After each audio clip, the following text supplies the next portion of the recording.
नमस्कार, मैं Ranveer Singh lotus entertainment में आपका हार्दिक स्वागत और अभिनंदन करता हूं। आज मैं आपको पितामह भीष्म की प्रतिज्ञा से संबंधित प्रसंग सुनाने जा रहा हूं। मित्रों, प्रसंग से जुड़े उन पहलुओं पर प्रकाश डालूंगा जिसकी सज़ा भीष्म को सारी जिंदगी भुगतनी पड़ी। अगर आप सबको यह प्रसंग सही लगे तो सब्सक्राइब, लाइक व शेयर जरूर करना तथा कुछ गलत या सही लगने पर कमेंट करना ना भूलें। मित्रों, ये वाक्य शुरू होता है भीष्म के पिता महाराज शांतनु और देवी गंगा के प्रेम से। हुआ यूँ, एक बार राजा शांतनु गंगा तट पर घूमने आए हुए थे। वहीं पर गंगा प्रकट होती हैं। महाराज शांतनु और देवी गंगा एक दूसरे को देखते हैं। कई दिनों की रस्साकसी के बाद राजा शांतनु देवी गंगा से वार्तालाप करते हुए बोले, देवी आप कौन हैं? कृपया अपना परिचय दो। देवी गंगा अपना परिचय देते हुए बोली, मैं गंगा हूँ। महाराज शांतनु गंगा के समक्ष विवाह का प्रस्ताव रखते हैं, जिसे देवी गंगा सहर्ष स्वीकार करती हैं, परंतु इसमें एक शर्त भी रखती हैं। देवी गंगा बोली, महाराज विवाह के बाद आप कभी भी मेरे से ये नहीं पूछेंगे कि मैं कहाँ जा रही हूँ और क्या कर रही हूँ। जिस दिन आपने पूछा मैं उसी दिन आपको त्याग कर चली जाऊँगी।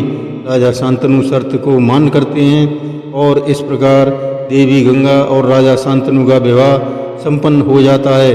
कुछ समय अंतराल बाद देवी गंगा गर्भवती हो जाती हैं। महाराज शांतनु और प्रजा में खुशी का ठिकाना नहीं रहता। ये खुशी बच्चे के पैदा होते ही समाप्त हो जाती हैं। गंगा उस बच्चे को लेकर गंगा नदी में बहा देती हैं। राजा के पूछने पर गंगा उस शर्त को याद करती हैं। इस प्रकार एक एक करके 7 बच्चों को जल में डुबो देती हैं। जब 8वां बच्चा होता है, राजा शांतनु गंगा को रोक लेते हैं। देवी गंगा के कहने पर आपको बच्चा चाहिए या मैं? राजा शांतनु बच्चे को प्राथमिकता देते हैं। देवी गंगा वापस चली जाती हैं। इस प्रकार एक बच्चे की परवरिश शुरू होती है। उस बच्चे का नाम देवव्रत रखा जाता है। जब देवव्रत युवा हो जाते हैं तो अपने पिता को अक्सर गुमसुम और उदास देखते हैं। कारण पूछने पर पहले तो नानुकुर करते हैं, लेकिन बाद में बताने को तैयार हो जाते हैं। वे अपने और सत्यवती के प्रेम की चर्चा करते हैं। तब देवव्रत ने कहा, आप राजा हैं, उनसे विवाह कर लो। राजा शांतनु सत्यवती की शर्त देवव्रत को बताते हुए बोले, मैं सत्यवती की शर्त स्वीकार नहीं कर सकता। देवव्रत के बार बार पूछने पर राजा शर्त बता देते हैं। तब देवव्रत सत्यवती को समझाने के लिए उनके घर जाते हैं। सत्यवती अपने पुत्र को राजा बनाने की शर्त देवव्रत को बताती हैं। तब देवव्रत ने कहा, आपका पुत्र ही राजा होगा।